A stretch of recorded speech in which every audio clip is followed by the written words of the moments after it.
Okay, my presentation is on the differential instruction and the brain and the DNA of learning within an organization. What is differential instruction? Differential instruction is utilized throughout educational institutions and is not a new concept. Differential instruction, although newly discussed, is related to the unique and creative ways in which educators teach students so that they are able to understand a concept or assignment. For example, a teacher may teach a fourth grade class. However, within that classroom setting, you may have students who are of different levels. Within a fourth grade class, you may have a student who excels in reading, but struggles within the math portion of the classroom. And by the same token, you may have a student who excels at math or science, but within their reading comprehension, they are lower than a fourth grade level. It is up to the teacher to encompass the needs of what the state is requiring, as well as administration and the school district, and taking all of that information that the students need to learn and applying it and teaching it to them in a way that the students will understand. This has been done for years. The title or the label of differential instruction has just not been applied. This is a new label, not a new concept. There's a four-part argument on the foundation of effective differential teaching.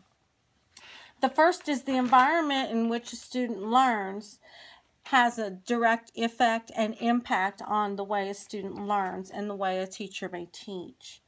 A teacher should be clear in the knowledge that they are trying to relay to the students, and a teacher must continually assess how the students are progressing, whether it's daily checkpoints, weekly checkpoints, review within a week, a pre-test, post-test. Those types of assessments need to be done, as well as continual Q&As within the lesson itself. Continually using assessment data tools to follow and evaluate the matriculation of students. Again, this has to deal with the pre and post test, a weekly test. Here within my school, not only do we do a pre and a post, we have quarterly assessments that the students must take that correlate with what the students, how they are faring for their ability to make their 1.3 years growth within the school. I apologize for the pop-up that keeps coming up. There are 5 key principles that guide effectiveness of differential instruction. The first one is utilizing and working with differential instruction is respectful of all students. We must make sure that when we are teaching with differential instruction in mind for our students that we are doing just that, teaching to the student the information they need to know, taking into account what works best for one student and how we can relay the information to help them be successful in class. The curriculum is rooted in focusing on critical ideas and topics and discipline. We have to be able to know as educators what we're actually teaching, so when we are teaching it to the student, it comes out knowledgeable. We know what we're saying. We're not stammering over it. We're not trying to add fluff to information that we really just aren't too clear about. We need to be knowledgeable in what information we are relaying to the students. Teachers must regularly use flexibility in their teaching, specifically related to groupings in the classroom.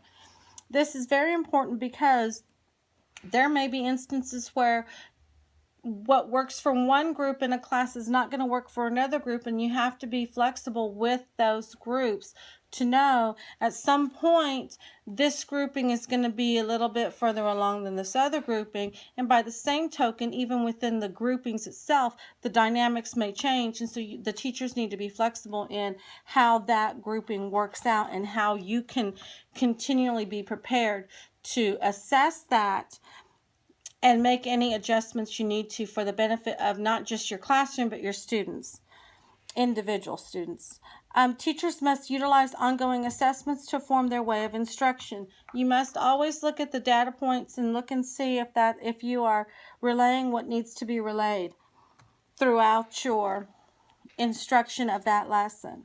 The learning environment must support students in taking the risk of learning. Every classroom setting must be conducive to learning. We have to make sure that if no other place in a child's life, the classroom is a safe and learning and warm environment. And they have to be able to feel that in order to really truly be successful in their class. There are 4 classroom elements that are important to the differential instruction and it being successful. Content, which refers to what the students will learn in the area at that particular moment. Process is how the students actually take in that information and what they learn. Product is how they will in turn, how the students themselves will in turn demonstrate what they have learned. And effect is related to the attention the teacher gives the students as far as it relates to their feelings and emotional needs. If any of those things, if there are problems with any of those areas, it is important that the teacher is aware of that and mindful so that that can be addressed. The 7 basic principles related to how a person learns. This was very interesting to me. The brain organizes everybody's information in a different sort of way. Interestingly enough, within the reading, it even stated that even identical twins, although they are identical in several ways, the way that their brain takes in information and organizes it within the brain itself, it is different. And so that being said, with identical twins doing it differently, everyone else does it differently as well. The brain is also a pattern maker.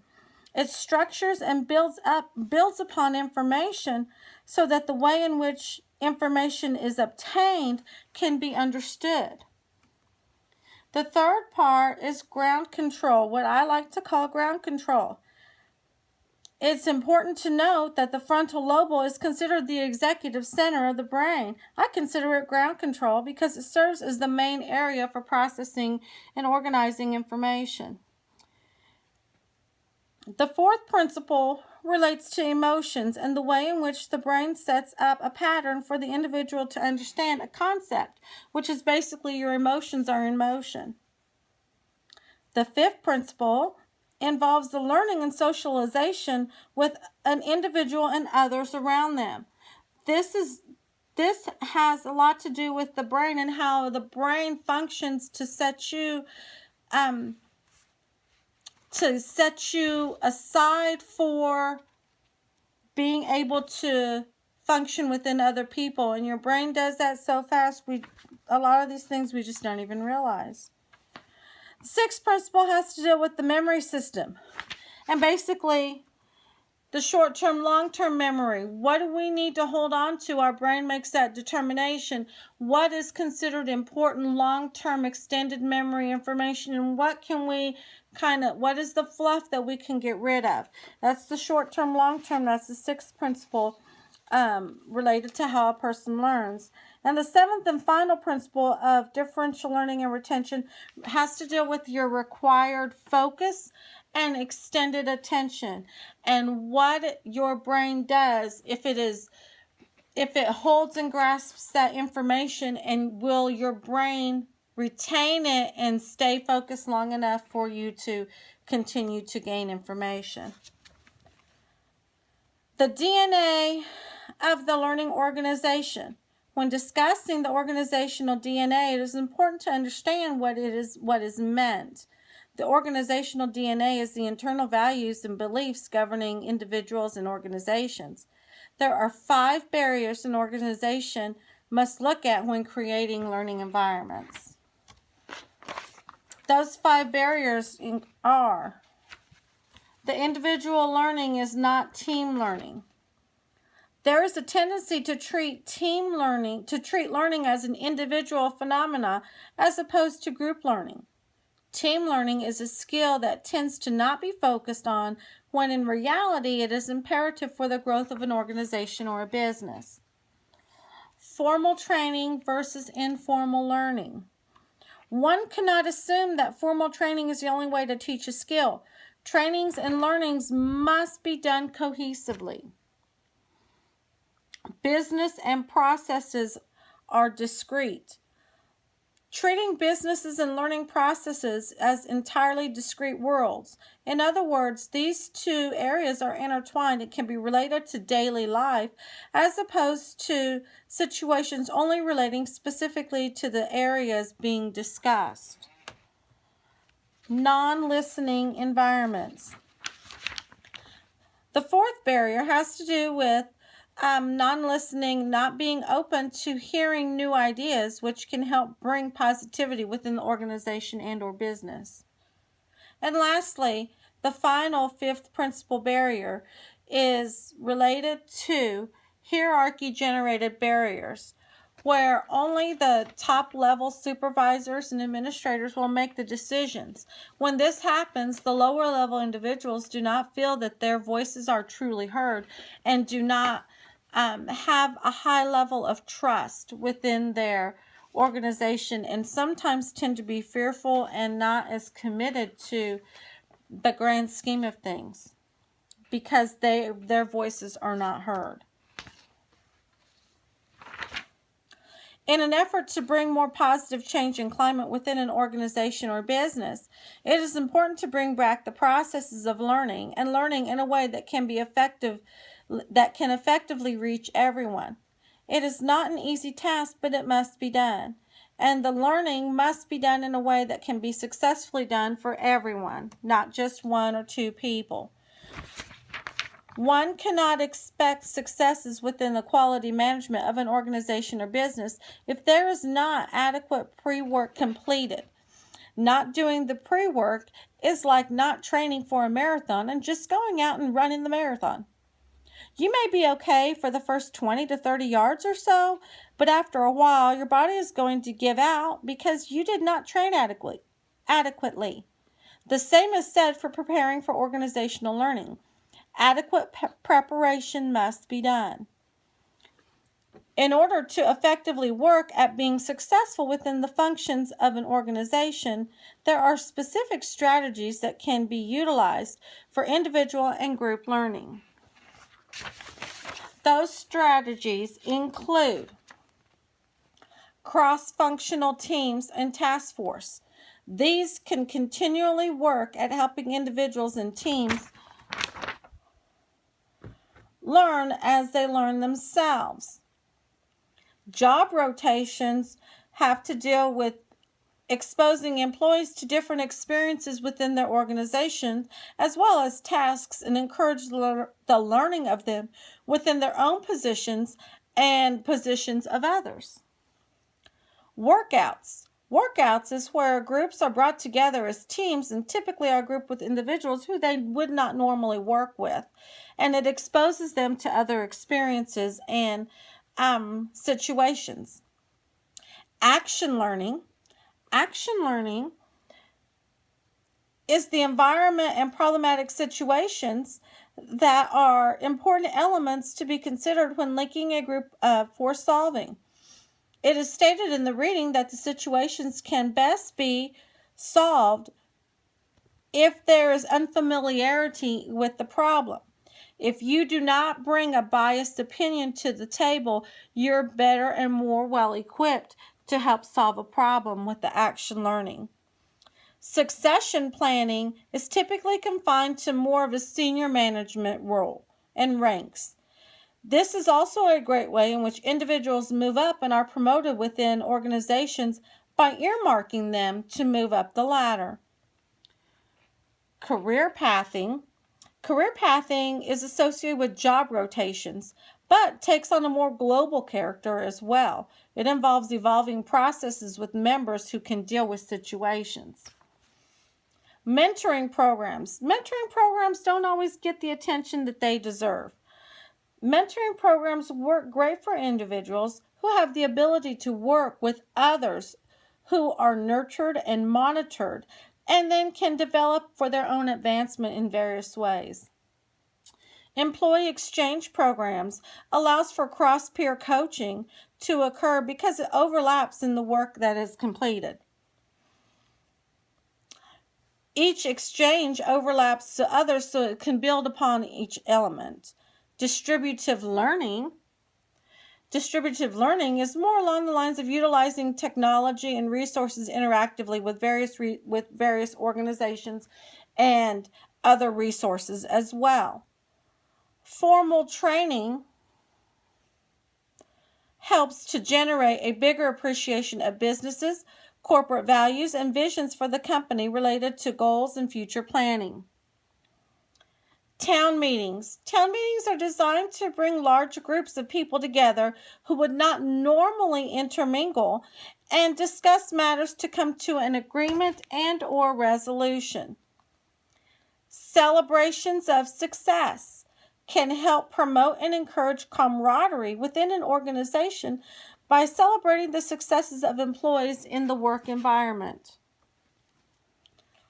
Self-directed teams is a vital and important part of business organizations.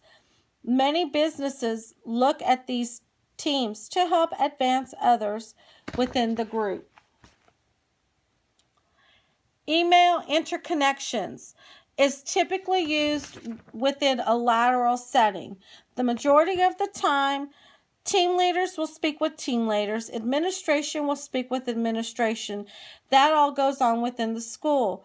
The downside to that is that typically within this type of email interconnections, the lower level or staff members, as I would call them here within the school setting, they are left out of the equation and sometimes their needs are not met. This is typically done just with the top level of the structure. And lastly, cross-peer tutoring is a natural occurrence within an organization. This is not viewed as demeaning or negative in certain work environments because promoting and encouraging others is what will help each organization to be successful. Applications in real life. In my school setting, it is easy to see differential instruction take place. The students we have all come from various backgrounds and educational skill sets. For example, in our second grade classroom, we have 20 students. There are groupings within the class so that instruction for each group is fluid. However, there are also other factors that come into play when looking at differential instruction. Where one student excels at reading, their peer may not. And by the same token, the peer who doesn't excel at reading may excel at math and the higher reader may not. Teachers must always factor into their daily lives how each unique combination can work effectively in the classroom while still being sure to meet the needs of students and meet the needs of what the state is expecting each student to be taught. Within my school, looking at the learning organization, there are several that work for our institution. However, that is not always the case for everyone else. In our school setting, we focus quite a bit on what the needs of the state are, and our principal helps disseminate how we meet those needs, and each educator works up lesson plans to show her how those needs will be met. During staff meetings and peer team meetings, the teachers meet about the issues and situations. They also meet about how their lesson plans will work and how it can creatively and uniquely work for their students.